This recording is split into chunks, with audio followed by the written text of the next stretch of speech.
Yes.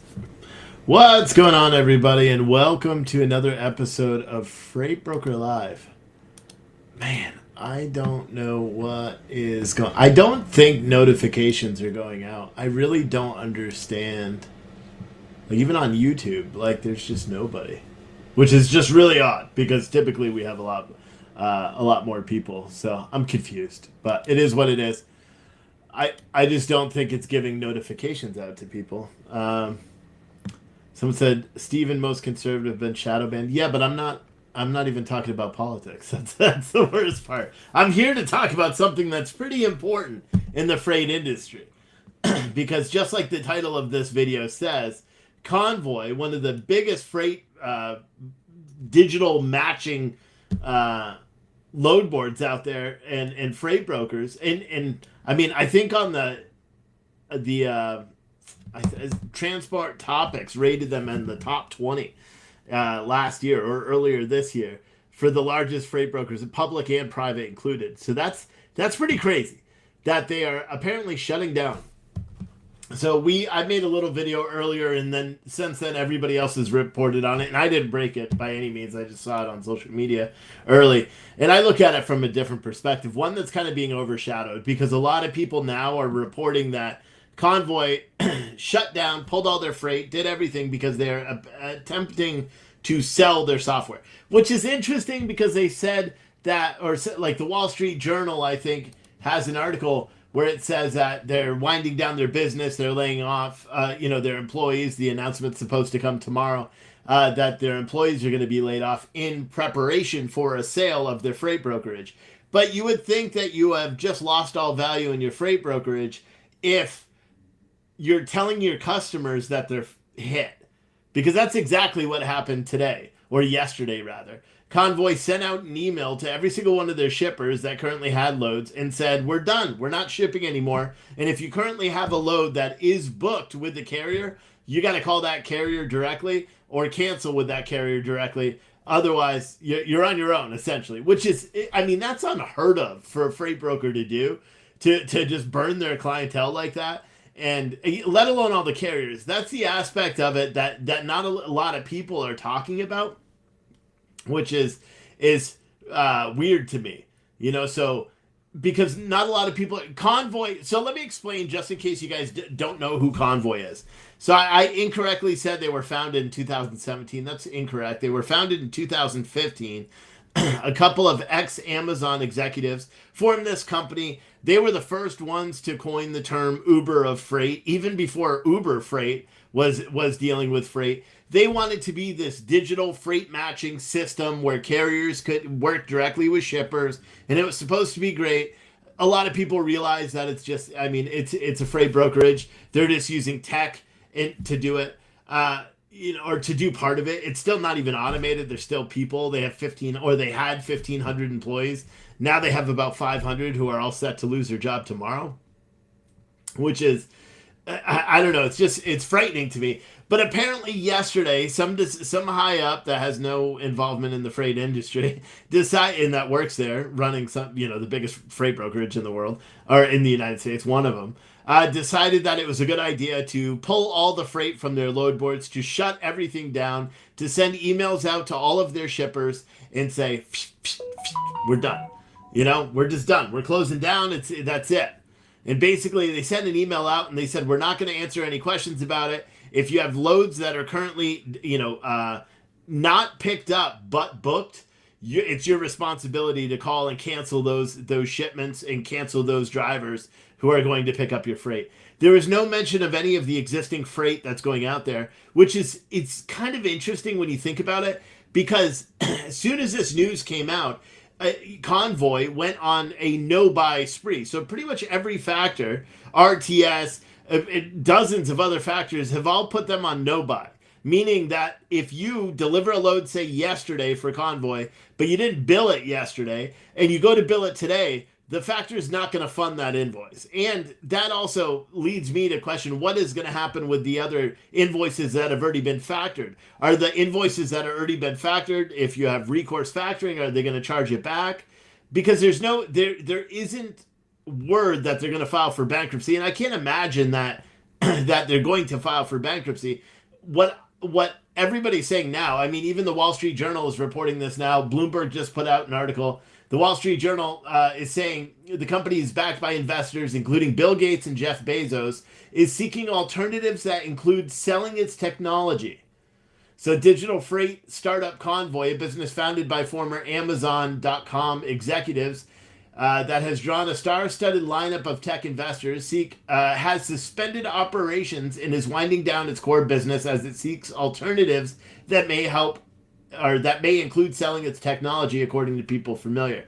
Now, what makes this company stand apart is, one, they were one of the first ones to bring this freight, matching this load board system in its current format. I don't know when they actually went public, but I remember when they first came out with their software, which I think was early on, 2016, 2017.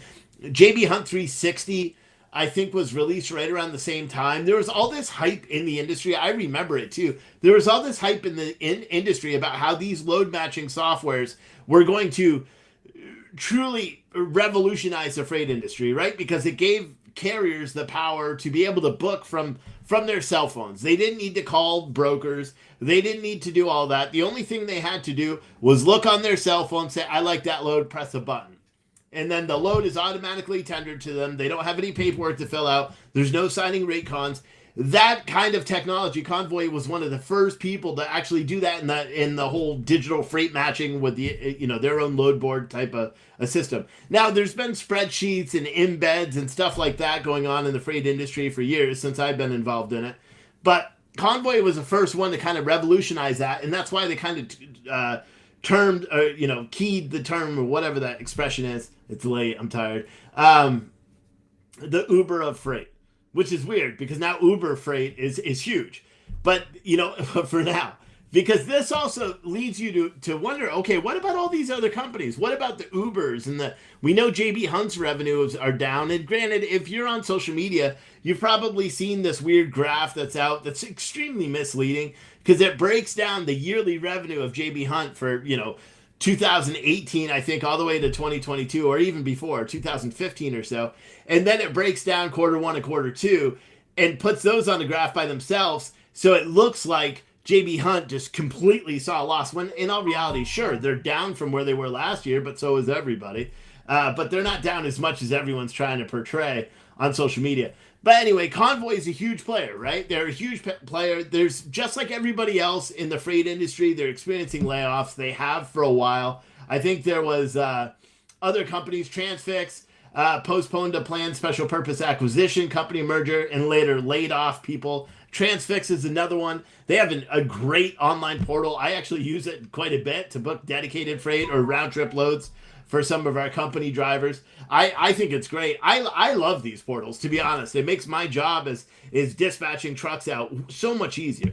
And if you haven't used them, you really should. I was talking to someone about it right before I did the show, because he was talking about how he needs backhauls from Alabama. And I'm like, dude, you got to jump on some of these platforms. You gotta quote correctly, right? For him, it's backhaul work, so he can quote lower and it's okay. But some of these platforms, they have a reputation for selling really cheap freight. I don't know that they do have cheap freight, but again, if you're bidding on something and you're putting in contract lanes, it's whose fault is it if it's cheap? If you're bidding on a lane and they accept your lane or they accept your rate, it's not them that's at fault. But that's a conversation for another day. But it's interesting. It's interesting because Flexport also, they're a digital freight startup focused on international. They've been working to return to profitability because they're losing a bunch of people. I think they laid off. Didn't they fire their CEO? I saw another company too. What was it? Flock Freight just fired one of their executives or laid him off, including his whole staff. So a lot of these companies are starting to trim, I don't want to say the fat of their companies, but it tells you that it's not just carriers that are going under. We haven't heard a lot. This is why today is weird, because we haven't heard a lot. Sure, you hear like Meadowlark and those companies that are going under, relatively small brokerages. They're still large, but they're relatively small. They're not Convoys, not ones that last year had a valuation of $3.8 billion. You guys got to understand that.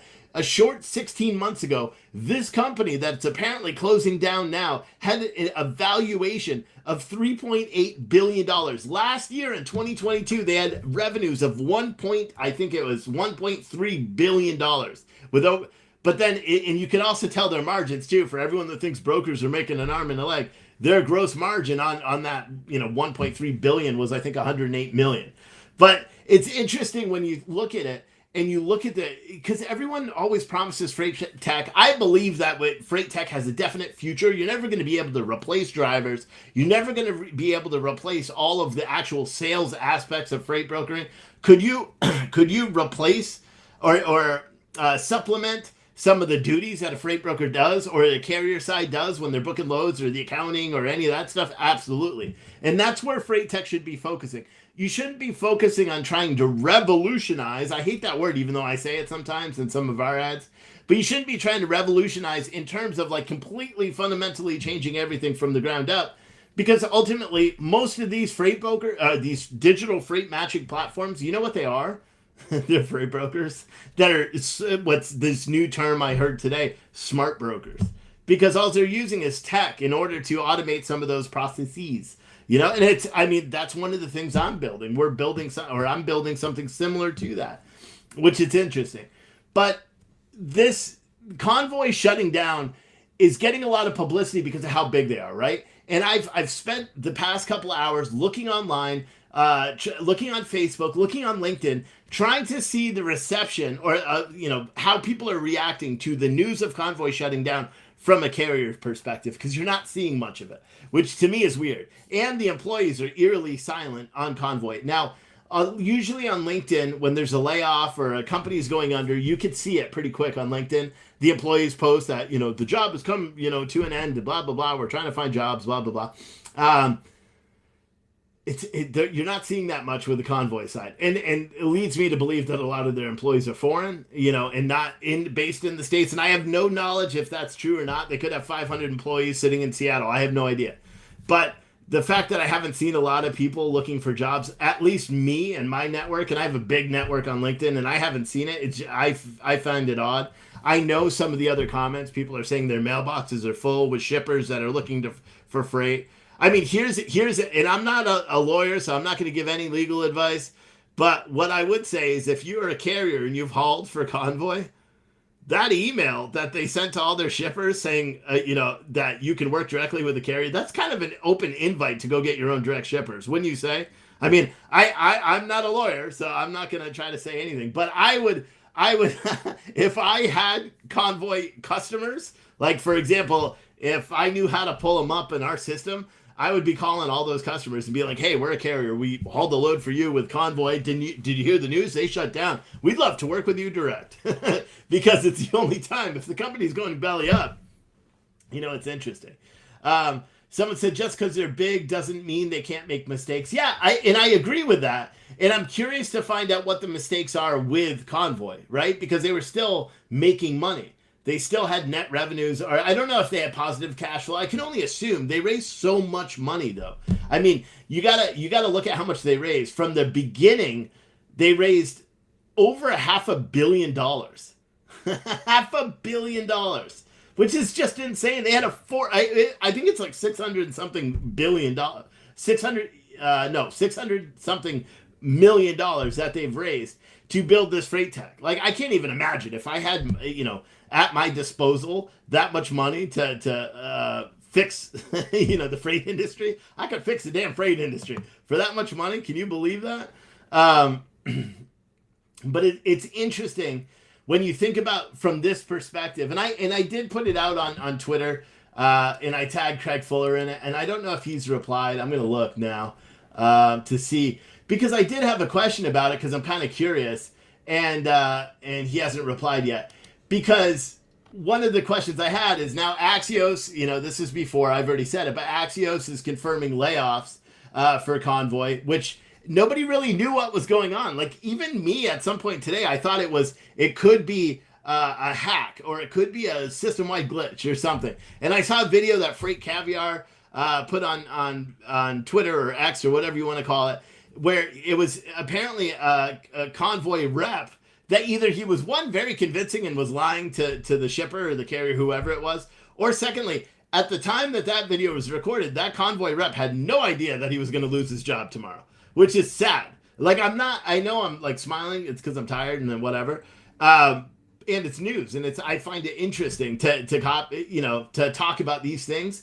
But ultimately, a lot of people are going to lose their jobs. But what's more important is what happens to all the carriers that have outstanding invoices. No doubt they're likely going to be paid. But are there factors going to charge back those invoices if you're on recourse funding? How does that work? I don't know. Like, I'm very curious about that. I should have reached out to my factoring contacts and asked them specifically. Because if a company goes under and you have recourse or even non-recourse, that only protects you if the company goes belly up, like bankrupt, they still have the right to recoup that money. Are carriers today or tomorrow going to get big negative earnings from, they submit an invoice from TQL or something like that, and then they don't get paid on it because now they got to pay back all their convoy money? Like, I don't know. What if you delivered a load yesterday, but you didn't have time to send it in because you delivered it late last night, and you didn't know that convoy was going belly up, and by the time you tried to submit your invoice today, they were on a no-buy by every factoring company? Then what happens? I knew that was going to happen. I said that today. I knew it. I knew it. I don't know if you guys can hear it, but someone's calling me. And I can't even. Here, can't talk right now. I can't. There, they let me. I knew it was gonna happen. I even looked at my phone right before I started this live stream, and normally I would answer, tell you all to hold, but I know he's at home, so it's okay. It's not okay, but whatever. But yeah, it's crazy. Someone said sunburn. I'm not sunburned. I don't know why my face is red. I think it's just the lighting and then whatever setting the camera's on, it's just turning my face red. And I'm not quite sure why. Let me see what he said. He said 10-4. Okay. But yeah, someone said, how is TQL even open? I see, and I again, I'm not even going to go big into the whole TQL argument. I don't see the same things that all you guys hate about TQL. Okay, because here's the thing. As a carrier, you have the choice to book the load with them. It's not like TQL is standing over you with a gun saying, take my load. It's just simply not happening. No freight broker is doing that. No freight broker is doing that at all. Wouldn't it be nice if there was a customer or a service that would go out and find direct shippers for carriers? Oh, wait, there is. They're called freight brokers. That's literally the way it works. Otherwise, you have to stop. You have to hire someone to go out and get that business. So when everyone always complains about a TQL all the time, I don't understand it. And I'm not like a TQL, a big fan of them either. I've written some, with the Freight Broker Live when we were around before, I wrote some scathing articles about TQL. So much so that they sent internal emails and they said, you will be fired if you talk to Steve Oatley. I'm not even joking. Because I was breaking news. I broke the news about their hack. I broke the news about their layoffs before anybody else because I knew all about it before anybody else. But someone said 80% of the drivers I talk to hate TQL. Yeah, and here's the funny thing, the unlikely prepper. Here's the funny thing. I would guarantee that 100% of those drivers that you talk to that hate TQL are approved carriers that haul for TQL at least once a month. I can guarantee it. I can guarantee it. You can have all these like stupid, trade groups on Facebook that are talking about how they're boycotting TQL. They're not. They're all hauling for it. They all shit and complain about Amazon. They're all hauling that freight. If you're going to haul cheap freight, who are you to complain about it? You can complain about it, but don't haul it. It's one or the other. Go knock on doors. Like, if you're going to go park your trucks, like all these guys that are pretending to do a trucker protest on November 1st, like all 6 of you. Maybe what you'll do is you go knock on doors and try to get direct shippers. You know what I mean? Because it's possible. You may have to knock on 150, 200 doors before you get a single load, just like a freight broker has to do when they're calling out all the shippers and doing all that. I posted on my Facebook yesterday, I think it was. My biggest customer I ever got, I got it as a fluke. I looked at a trade magazine. It was like a Walmart distributors, trade magazine. Basically, what products are carried in Walmart, and it was all about that. And I saw a press release about a company that was based near us. They make food, and their product was getting picked up and being put in Walmart. And I sent them an email and said, hey, we've got a consolidation program going to Walmart's. Your product would be perfect for it. Give us a call. 2 weeks later, they signed a huge multi-million-dollar deal with us. Biggest customer I ever had, ever. And I got it just like that. But normally we would call hundreds of people a day. Maybe we'd net one. I think that was our average. For 1,000 phone calls, we got one customer. And we got a shit ton of yeses and maybes and even more don't ever call me again. But someone said the complaints I hear about TQL is that brokers always find a way to underpay the carrier. Yeah, and I don't understand that either because I haven't had that experience. Like, for example, we had a TQL load. TQL booked us a load canceled. Something was wrong on the bill of lading, right? Address was incorrect. The driver wasn't going to make it in time. They sent us a Raycon with the incorrect pickup information. They canceled it, said they're going to send a truck order not used. Truck order not used, rate confirmation didn't come yesterday. So I called the broker this morning and I said, hey man, you're going to send that truck order not used? I was expecting a fight. I'll be honest with you. I was expecting a fight, right? Because we didn't get it yesterday, so I figured we're not going to get it, and I'm going to have to be like, but you said you were going to send it. My driver went there and checked in. Nope, they sent it right away. And my driver was able to find a reload really quick, and the guy's on his fifth load since then. Yesterday, these drivers haul. I think he may close in $15,000. It's a team, but he may do that just this week alone. And we're only at Wednesday. This dude is hauling. He's booked all through Friday though. But yeah, and even in my experience when I had my own trucks too, we had a freight claim with TQL. I think it was a $5,500 claim. This is what pisses most people off about TQL. Okay, sure, their detention rates suck, but they're following an industry standard. Remember Uber? Anyone who's been watching the Freight Broker Live shows for a long time, when Uber Freight first came out, they were paying $80 an hour for detention. They're paying a whopping $500 for a layover. They're paying a ton for detention, layover. What the hell's the other one? Detention, layover, and Tonu was $250. Way above what anybody else is doing, right? And why did they do it? And I was like, this is too good to be true. I was one of those that was like, Uber's great. Everybody, all carriers should work for Uber. Well, that's why they were offering detention rates so high. That's why they're offering truck order not used so high. That's why they're offering layover fees so high. Because you know what? Once they got the capacity, they needed to be able to go out and sell that capacity to shippers to get the shippers to move in. They slashed everything. They sent out a press release saying detention is reverting down to $40 an hour. Layovers are going down to $250. And what was the other one? I forgot now. Our truck order not used is going down to $150. And then they blamed it on industry standard. I remember when that came out, I flipped out. I published articles. I was screaming about it on social media. I was like, this is insane. This is insane. Because what they did is they conned everybody in to get all the capacity so they could sell that capacity to shippers, cornering the market, and then they screwed over all the carriers. And they still do it, Someone said TQL quotes but does not adhere to rates when it's time to find a truck, and we are freight brokers. Yeah, and that's true. That's something I've heard. But again, I don't have the experience from the broker side. I can, working with TQL. I can only speak from the carrier side, and from my experience, I haven't had those issues. Like the one time we had a claim with TQL, we had damage, and I think the load shifted or something. We had a $5,000, I think it was $5,500 claim on one pallet, right? So what TQL does and what many brokers do, if you have a claim with that broker, what they do is they take that money, the money that's in limbo via the claim, because they could do it via their contracts because nobody reads them, and they take that money that's due from your receivables and they put it in an escrow, essentially to cover their ass in case your insurance denies the claim and they've made the promise to the shipper that they're going to cover it. It's not great, and I don't like it, and it's not something that should happen. But when it happened to us, I kind of knew it was going to happen. So they told us that they were going to do it, and they actually put a hold, so we couldn't book any loads. And I remember calling the rep that we used to deal with and saying, "Listen, dude, I know you're going to hold the $5,500 until the insurance pays out the claim. I don't care. Unblock us so we can haul more freight. You owe us more money anyway, so just pay us the money you already owe us," because I think at that point they owed us like 20 grand or something like that, because we used to haul for them a lot. And so they ended up unblocking us, and then eventually our insurance paid out the claim and TQL cut us the check.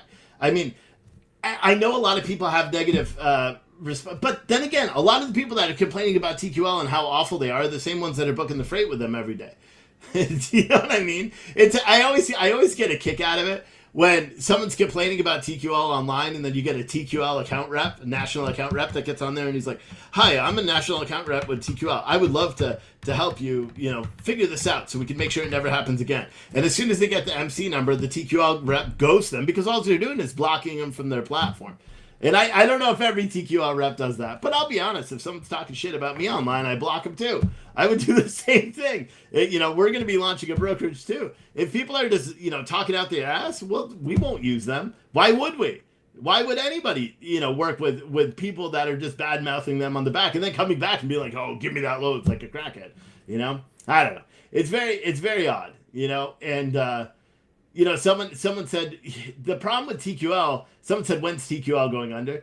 The problem with TQL is you don't know. They're a private company. We can only estimate what their revenue is. We don't know how their margins are doing. We don't know anything that's that we know from some of the other public companies like C.H. Robinson or what. I don't even know any other big ones off the top of my head. Any of these other big publicly traded freight brokerages. But I'm wondering who the biggest freight brokerage is that is shut down. Is this potential shutdown the biggest freight broker that's ever shut down at with a valuation this big? I mean, it must be, right? We've had carriers that are publicly traded carriers that suddenly lose their shit. But in terms of freight brokerages, I don't know if I've ever seen a freight brokerage this big suddenly shut down. And again, I have to ask, because it's a question that's not really being asked online, is what happens to the carriers that are currently under a load? Do I think they're going to get paid? Probably. Paul Vaness said, "Your talking points have changed. I miss your old shows talking about the news." Yeah, but see, and I'll just make it easy for you. But my talking points have changed. I don't talk about politics anymore. It's too fractured. I don't like it. I almost made a tweet today about something, and then I was like, you know what? I'm so much happier not dealing with it. So, and I'll say it again. I'll say it once every day. If you're here to watch or to listen to me rant about politics, unsubscribe, because I will not be doing it anymore unless it involves the logistics industry. I don't want to. It doesn't make me happy, and I just don't want to do it. So what I would ask is that you don't need to say anything, just unsubscribe, because this is all we're going to be talking about is freight. That's it. Katya said, did my mouse, what? I don't even know what happened. I think my keyboard just shut off. It's back on, but that's weird. Katya said, "Steve, you have all the answers. That's superhuman." I know. I do. And I'm going to take over all of your logistics business, by the way. Yeah, I'll say that publicly. I'll lay that claim right there. My foot is down. I'm taking that business. But yeah, this is interesting, and I hope that we find out something good. Like all carriers are going to get paid. I have no doubt in my mind that every single carrier is going to get paid. I would like to have some sort of clarification, just because I care, on whether or not carriers are going to experience any delays in getting paid. Because in a market that's this rough, carriers cannot have any delays. Do you know what I mean? They cannot have any delays getting paid. Let's just be honest. They can't. So even if an invoice is a week later, it could put people out of business. These small carriers. We only hear about the big ones. Little guys decide every single day to throw in the towel or park their truck or, cancel their insurance because they just can't do it anymore and go drive for somebody else. That's it. That's the benefit right now. Because I don't know if you haven't been paying attention, but if you listen to mainstream media, they are heavy telling you that there's still a trucker shortage. So it shouldn't be hard for you to go find a job somewhere else driving a truck where you make big money, right? Except there is no truck driver shortage. So, I mean, that's just a narrative from the megas, because you know what they want? They want that cheap labor. If they keep putting out there's a truck driver shortage, the government will do more to subsidize these young kids that are going to CDL schools, getting their CDL in a week, getting put on the road with 2 hours. I tweeted out a video the other day of a U.S. Express, or it wasn't a U.S. Express. Who the hell was it? The red trucks. Maybe Swift? I don't know. Maybe it was U.S. Express. But he's like, I'm going to lose my job for saying this, but I'm going to say it anyway. CR England. He's like, we're going to lose our... or he said the CR England executive came to their terminal and saw a bunch of drivers that were sitting waiting for the trucks to come in because they do that slip seat driving. And which slip seat basically means that you don't have your own truck. You swap out with another driver. You take it for 2 days. You come back. You take all your shit out. Another driver goes in. It's called slip seat driving. I almost, before I started doing all this stuff and working for the company that I'm working for now, I almost took a job doing the slip seat driving because I would have been home every 3 days. I think it was 3 days out. But then I was like, what if I get some nasty guy that's like chewing his fingernails and spitting them on the floor? I don't want to do that. And that was a good one. That was hauling food. You know, like I said, my dad always said, if you want a job that you're going to be able to have forever, get a job hauling food. And so I almost did that one because I have a class B CDL. I would have had to get it extended to an A. And they would have taken care of all that too. But the good thing is I can already drive. I already know. So they're like, oh yeah. And I already have my permit. Like part of me wants to I almost want to ask my bosses and be like, hey, dude, can I just go get my CDL in one of your trucks? But I probably couldn't get the insurance. You know what I mean? Because if I had a truck here, I could just schedule the CDL exam and go do it myself. Because I could just take the thing that's required. I forgot what the hell it is. The entry-level driver training for Class A CDL. Nobody knows this, but you could do it online. And so you could literally, if you have a Class B CDL, you could do the entry-level driver training conversion for a B to an A. You could do it online and then go schedule your with your DMV to take the truck and trailer. Because I could drive the truck, but not with the trailer. So, I don't know. Someone said, Steve, looking at Echo, they are trying to expand their outside agent program too quickly. I got agents of Echo soliciting for me to work for them, and they work under Echo. I don't think Echo has an agent program.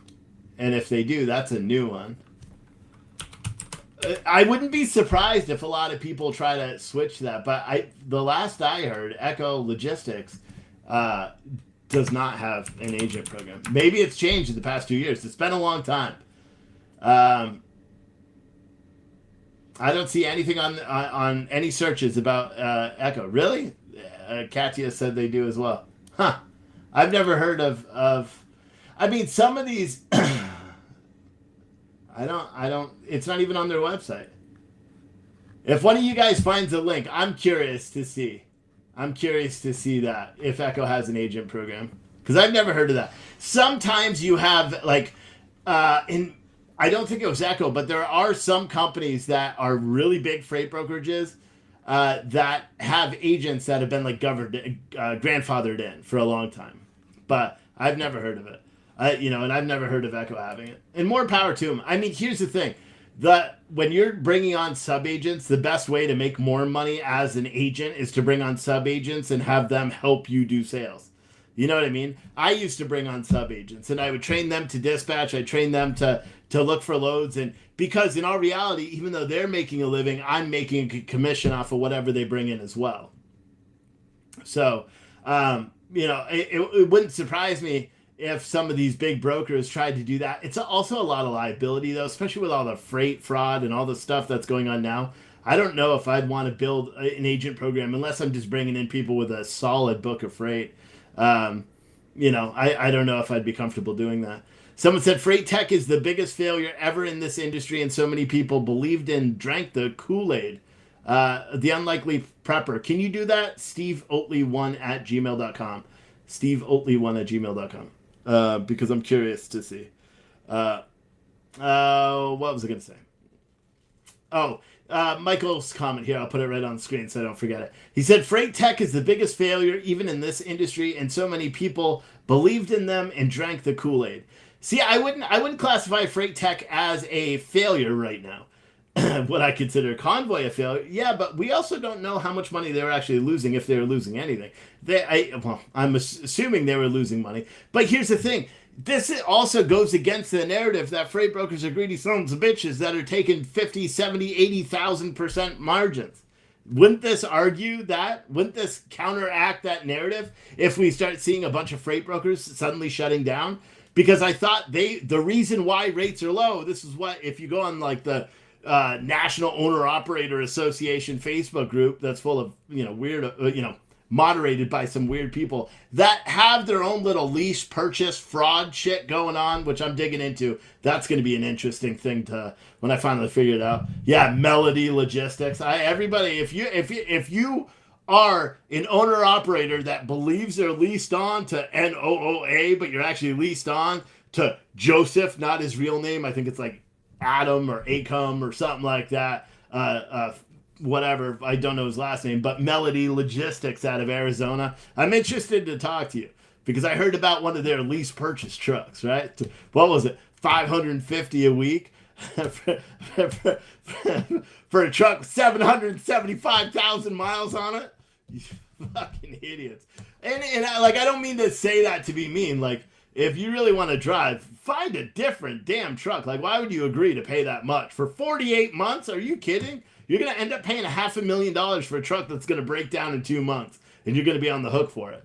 Like, I have no sympathy in that regard. But someone said, hasn't Uber Freight lost millions and possibly even billions? Yeah, Uber Freight isn't profitable on the freight business, but I think they hope to be. And I'll be honest, I use Uber Freight to book freight. I've got one of my trucks booked until like the middle or end of next week, all from Uber Freight, and it's all decent paying, freight. I'm see, but I'm a believer in that kind of shit. You know what I mean? I'm a believer in those platforms because I do think if they're run properly. Here's it. You want to know why all these companies fail? All these freight tech companies fail is because they don't put people that actually work the industry. If you want your freight brokerage to work, hire a freight broker to run your company. If you want your freight tech software to work and you're brokering freight, hire a freight broker to run it. Have all the other nerds that do all the tech shit work on the back end under that freight broker where they just report what's going on. But you have that freight broker run that company, and then you'll have it a profitable freight broker. They could have, like, Convoy could have called me 2 years ago and said, hey, can you help us make money? And I could have said, fuck yeah, I can. Uber too. Everybody. Like 4 years ago, I even sent Uber. I sent a resume in, and I'm like, you guys are not going to make any money until you hire a broker. But that's the truth. None of these companies are going to be able to make any money, or like they're not going to be able to do anything cutting edge. Well, it is cutting edge. They're not going to be able to survive, I guess is the right expression, until you hire people that, or at least have consultants or people that actually work in the industry. And I'm not shitting on like the CEO of Convoy or any of these people, but if you don't know the industry and you're not used to booking freight, you're not used to managing that business, you're not going to be able to know what features are needed. Like if I had indispensable amounts of money right now at my disposal, I could build the most badass system where it would be utilized out the ass. Like everybody would utilize the system. But ultimately, it takes millions of dollars to build, and it takes countless hours. And the people that are in this, they want to make software. I remember once there was this dispatch company, and I'm not going to talk too bad about them, but there was a dispatch company that made this beautiful front end dashboard, right? Carriers were able to see all their transactions in real time. They're able to see how much they're making per mile. They're able to do all this stuff. And they said they were like the AI driven freight dispatching company, and they're going to be amazing, and it's going to be exceptional, and everybody's going to win. And then I met with them because they called me and they wanted to place ads on Freight Broker Live. This is before all the politics and all that stuff. And I was like, well, just like with the politics side, we don't do ads unless we know the software. So I got talking to the owner, and he was in Ukraine at that time, and I got or Europe. I talking to him. We're talking about it, talking about the software, talking about the systems, and then I realized it's not real. It's just not real. It's cheaper to have people on the back end. You know what's cheaper than computers that do the job for you? People in a foreign country where the labor is super cheap. So what they were doing is they were essentially making it look like the computers were doing it, but it was actual people on the back end. Like, so shady. And I remember when I found out, I just hung up with them, and I was like, because at that point, I was actively repping that company on our social media and stuff like that. So I literally, I couldn't say shit because I signed an NDA. But it's been so long now, and that company's gone under. I think they said they sold it, but I don't think so. I think that company folded because there's no tech to sell. You built a dashboard.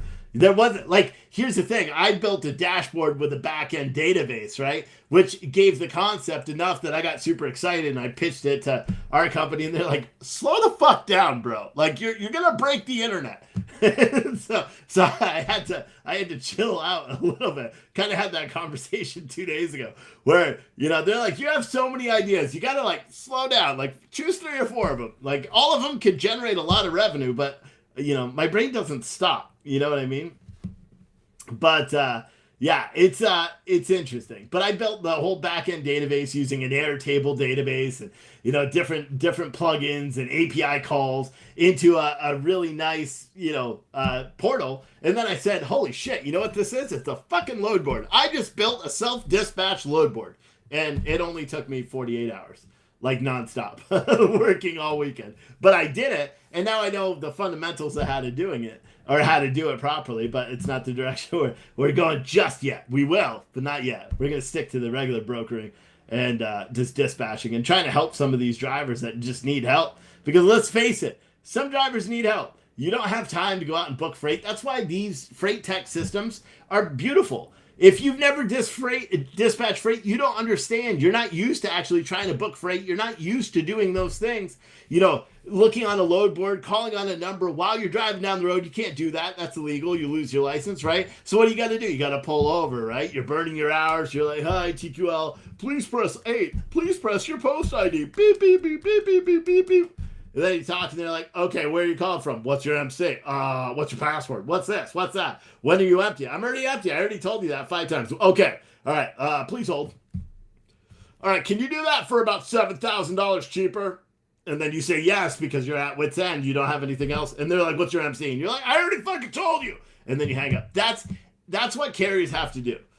That's what carriers have to do now. So if they have a service on the back end that can handle that headache and they're still making their revenue and they're making their money and they're still controlling their business, then so be it, as long as that company's operating legally. Someone said, Steve, why have you stopped being a freight broker where many small brokers never stopped even when COVID hit? Clearly you had something okay going on from what I remember. Did you lose all the customers? So at that time, when COVID hit, I had one big customer. I was doing about 50 loads a day for that one big customer, and I had to drop that customer because I had them on contract rates. Now, for anyone that doesn't know, who wants a quick rundown of the freight industry? Do you want a quick rundown? Fuck, I'm not set up the right way. Tomorrow I'll do it because I'll show you the load board, and I'll show you the difference between spot and contract. And usually when the market is normal, the spot market is higher than the contract rates. Not by much, but it's higher than the contract rates. What's been happening now is the spot market is way below contract. So when COVID hit, and many of you guys that remember, and I'm not talking about in the fall of 2020 or 2021 when the rates started coming up, and increasing and people were making money. No, we're talking about when COVID hit and everybody was locked down. All the warehouses shut down. Everything shut down across the United States. My customer was an essential customer. So their freight, and I don't know why they were essential. And freight brokers are essential and carriers are essential everywhere. So I kept shipping their freight. Well, the spot market tanked, right? So spot market rates went super low. I had them on contract rates because I bid my contracts at 6 months because the market changed too much. Volatility, it was just shitty freight. So I didn't want to, I wasn't going to do any longer contracts even though they tried. 6-month contract. We were coming up towards the end of that contract. They didn't even want to wait. They called me one day and said, spot market selling super low because at that point I was moving like partial truckloads for what truckloads were selling for. And I was paying the drivers that because my contract was a contract. I didn't even think about it. I was a volume broker. So I knew what I was making just based on the size of the load and the lane it was going in. So when I was punching in those loads, 50 loads a day manually, I was punching in the loads just doing this. All the addresses were in there. I'm just adding the rates. I didn't even pay attention to it because I could tell by the mileage. I could tell by how big the freight is, what my margin was because I had small margins. I'll tell you, I had $40 on 15 feet. I had $80 on 30 feet, and I had 150 or 160 on a full truckload. That was my margin. So when everybody says, "Oh, freight brokers make 55 fucking %," no, it's not true actually. I only did that because I was a volume broker, so I could afford it. The agency, because I was an agent at that time, the company could afford it. My split was really good, so I was like, okay, I'll book freight all day like that, all day, and that's what I did. Because think about it, if I'm moving 10 truckloads a day, that where I was making 150 or 160 bucks on each truckload for work I'm doing myself, was super easy. So, but ultimately they called me and said I had to lower my rate, to coincide with the spot market. I couldn't do that because my rates were still pretty low. Even on my contract rate, it was undesirable freight. So my rates were pretty low anyway. It worked for backhaul. So, and because I was doing the social media and because I was starting to pay attention to the politics and all that stuff, I got ticked off, and I took it as a personal attack on truckers, and I ended up dropping my customer. And they were the biggest customer. I've had, other customers. That's why my freight brokerage agency was open until this year. I just shut it down this year, even though I hadn't moved freight in a year. But I shut it down this year because they called and they were like, "Dude, are you going to do anything with it?" And I said no. But Melissa said you actually made bank during COVID. I can almost guarantee that any freight broker that says they made bank during the time period I'm stating, you didn't. Because it's impossible. Everything was shut down. Unless you're hauling government freight, unless you're hauling all the FEMA shit, it didn't happen. Because I'm talking about that 3-month period roughly. I don't really remember when it was. I think it was from like April of 2019 to like June or July of 2019 when places started opening up again briefly and then they'd shut down. But there were no warehouses. You had drivers sitting outside of grocery warehouses for 3 or 4 days to offload. By the time they go to offload, all their cargo is spoiled. But that's the time period because it was such a short amount. I knew that the market was going to tank. I didn't know anything about COVID, but I knew the market was going to tank. So we ended up getting rid of our company assets that I had, a different company. I sold those, I think, in 2018, in March of 2018, or maybe it was 2019. See, I keep getting confused because I've heard a lot of people say they made a lot of money during COVID, especially carriers that say they made a lot of money during COVID. But again, that's because it was 2021, 2022, blah, blah, blah.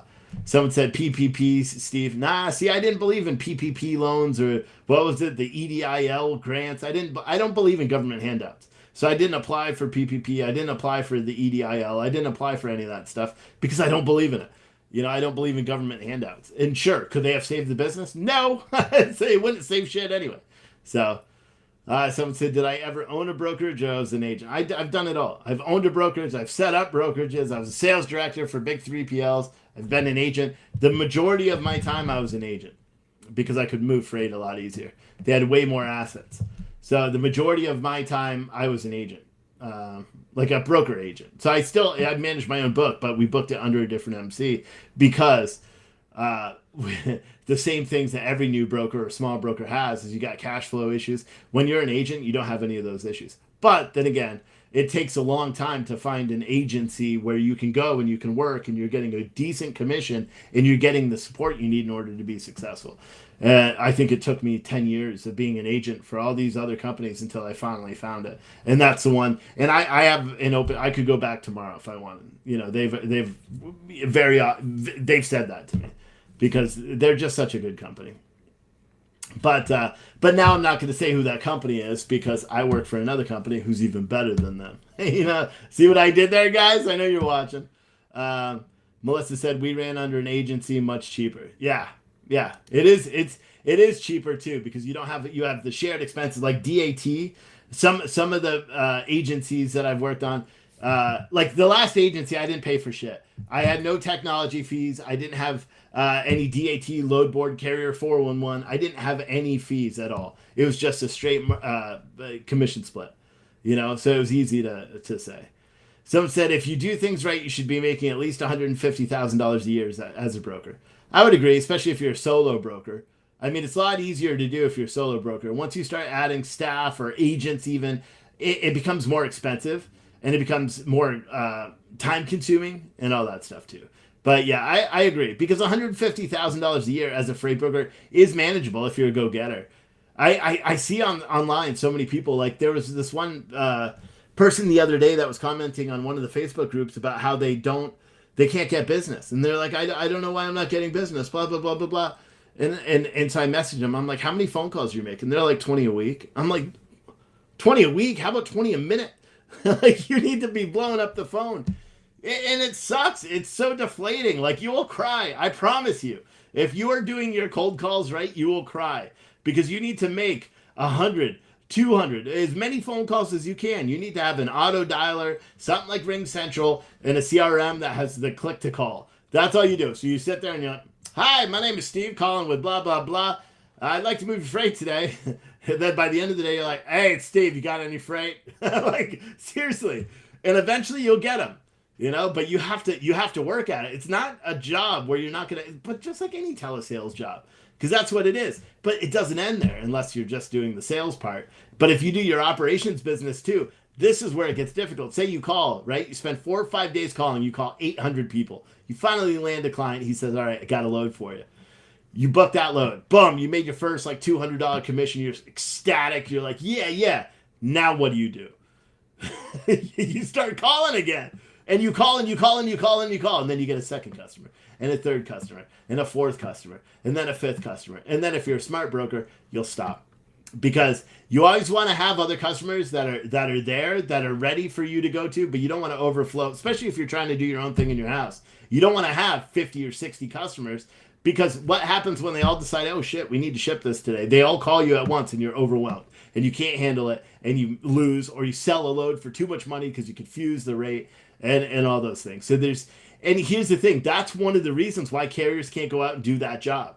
Carriers don't have the time. You're driving a truck. You can't look and manage a quote and do all that stuff. You could quote, you can look and find customers. In fact, you have an advantage over some carriers, because here's the thing. Say you're delivering into a warehouse, right? Say you're delivering into a warehouse complex. You're picking up at one location, but they make you get out of your truck and go sit in a waiting room or whatever. They tell you it's going to be 4 hours. Every driver's had this happen to them. So you're sitting around, walking around the parking lot, being all pissed off, trying to make sure you don't get hit by the other trucks.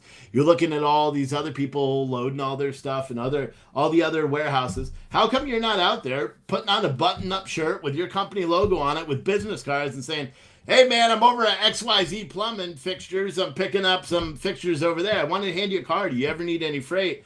You ever need any transport? Let me know, blah, blah, blah. Because here's the thing. You could say you can't do that, because what if they call you and say, hey, I got a load going way out of the region that you do? That's where you partner with a guy like me, right? A broker that will work with you, give you a commission for every sale that you actually refer for life. And every freight agent will do it.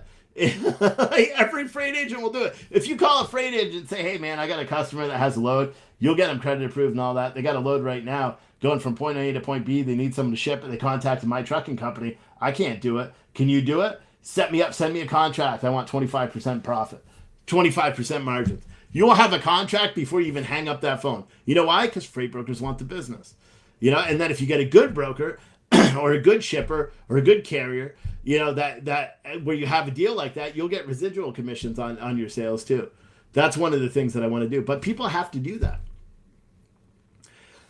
Michael said, some people classify freight tech companies with double brokers as the bottom feeders of this industry. But truthfully, the bottom feeders of the industry would be the people accepting the freight that's not manageable and that they're not making enough money to run. It wouldn't be the people that are putting the freight out there. Because ultimately, if you don't take that freight, the freight rates increase. And that's literally supply and demand. If there's not enough supply, meaning not, if there's not, demand, right? No, yeah. If you stop taking cheap freight, they have to move the freight. The rates will go up. It's why in the first thing in the morning, if you see a load that's paying $2 a mile and it's in a shitty lane and nobody's calling on it, every hour that rate's going to increase. Or every time you call them, as long as they're not keeping track of your MC, so they know what they quoted you previously. But every time you call them, you're going to get a different rate, and a different rate, and a different rate, and a different rate. And finally, by the end of the day, you pick up that load. They need to move it so much, they're only making a $50 profit on the load. But that's just how it works. That's the market. Everybody can complain. Matt said, and he's a broker too, or used to be. I don't know if he still is. He said, real bad advice, but I made all my sales calls drinking. We would take a 3-hour lunch breaks at the bar, come back to the phones. Yeah, I don't know if that... I mean, I don't disagree with that at all. I think it'd be funny. As long as you're, like, in that, like, good spot, Like, because there's one that you could like get tired, like in the drinking stage, like one that you're like happy, but you're gonna like sober up any second, so you're not really happy. Then you got one where you're like in a really good phase of drinking. Then you got one where you're feeling a little bit nauseous, and then you have the one that where I just kind of fast track to all of the steps that I showed you before, and then there's the one where you want to rip off everyone's head in the bar. Like usually, like you don't want to be where you want to rip off, because then you're gonna be like, yo, like you'll call someone. This is a cold call when you're smashed. Like if I was smashed doing cold calls, I'd be like, hey, my name is Steve, and they'd be like, we're not interested. And I'd be like, I didn't even finish my fucking speech. You're gonna let me finish my speech? I'll lose my shit. So I can't call when I drink. I mean, you guys, from anyone that remembers the freight and whiskey shows that I used to do, where I just talk about the freight industry. I was gonna do one this week, but I probably won't, because I need a guest on it, because it can't just be me drinking whiskey. It's got to be someone else too. And maybe if I ever do move to Chattanooga and do all that, maybe we'll do it right there in the office, because that would be good. But that's because that's such a good show. You just sit around drinking whiskey, talking about the freight industry, yeah, but I would get sloppy, and it would only be like 3 hours. But I'd finish a bottle of Jameson on the air. But yeah, towards the end, I'm sloppy. I'm like not even sure what the fuck I'm talking about. But it is what it is. Excuse my language, by the way, for everyone. I know some people don't like cursing, but I apologize. I should do a freight and whiskey live, right? Where we just like meet in a bar somewhere talking about freight, kind of like what the freight tech people do on Twitter, where they just meet in a bar. That would be funny. Like, why don't you guys do it? I know some of you probably watch the show. How come you guys aren't doing that? When you go meet in a bar, have cameras, talk about the freight industry. Oh, it's because you're drinking. Your employers can't handle that. Yeah. But that's it. So the big news of the day, and pretty much the only news I talked about during the show, except I think the show was good. I feel really good about it. So this one will be uploaded as a podcast tomorrow everywhere. Just search Freight Broker Live podcast and you'll find it. Download it. Give it a great review. I'm trying to get rated, so I need as many people. I'll put the link out and I'll share it on social media. So hopefully tomorrow you guys all download the podcast, because I want it to be rated as a business podcast like my old one used to be.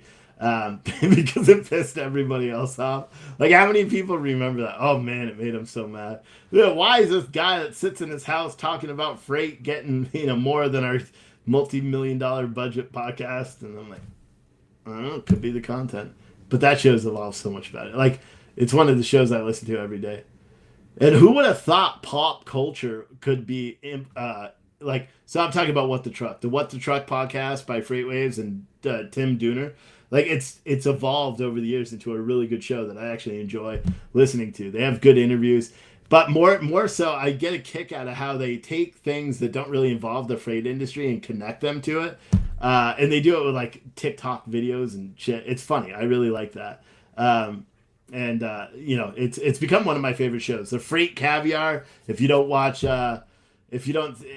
never seen that, if you want to like listen, like the Freight Caviar people, I don't know how they do it. They get like big name CEOs, like millionaire CEOs on there talking about freight, brokerage, carrier side, different tech, in the industry. That's really good. And then Trucking for Millennials is another one that, they've been doing podcasting since, probably before me. I met them in Freightwaves Chicago in like 2018, I think it was.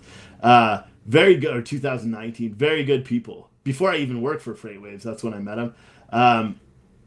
But they host, they're brokers now. They used to have carrier assets, but they're brokers out of Texas that do like specialized project freight and stuff like that. Big cranes and stuff. But that's a good connection, Katya. That's a good one. For me to connect, for my business. You know what I'm saying? Not for you to connect to them. No. What the fuck was I talking about? Yeah, it's a good Trucking for Millennials. You can look up that podcast as well. Good show. I will try to fix my intro at some point tomorrow. I will cut the intro on YouTube because they're demonetizing all of my videos for this intro music. But when you do live streams, I don't know if anybody, and not that it's really helping us, but when you do live streams, typically, if you have, a little buffer, like a loading window, more people come. But I guess I'm completely shadow banned, or people just really don't like the freight industry. Don't care. But then again, I still have more YouTube viewers than most of these other trucking podcasts when they first air live. So I'll take that. But altogether, I think right now we have on all the platforms 97 people watching, and we don't live stream to LinkedIn because I have to not curse. But 97 people, it's a far cry from the thousands that used to watch the riots and all that stuff. But I'll never cover those again. Don't want to. I'm so much happier now. I just feel happy. I feel better. I'm killing it in the gym. Yeah, Anyway, I got to go put my kids to bed because without a doubt, my wife is already asleep. So let me put those kids to bed. I'll be in Chattanooga next week for anyone. So Monday night, I'll be doing a show from a hotel. Tuesday, I'm golfing. Wednesday, I'll do a show from a hotel. Thursday, I got to work, and then I'm coming back. So, yep. And then so Friday, I'll do a show from here. So... if any of you guys are in Chattanooga, and you want to grab a beer or something next week, let me know. I'll be in Chattanooga. All right. Until then, we'll see you. Bye. Well, I'll see you on Friday for a live show. Bye.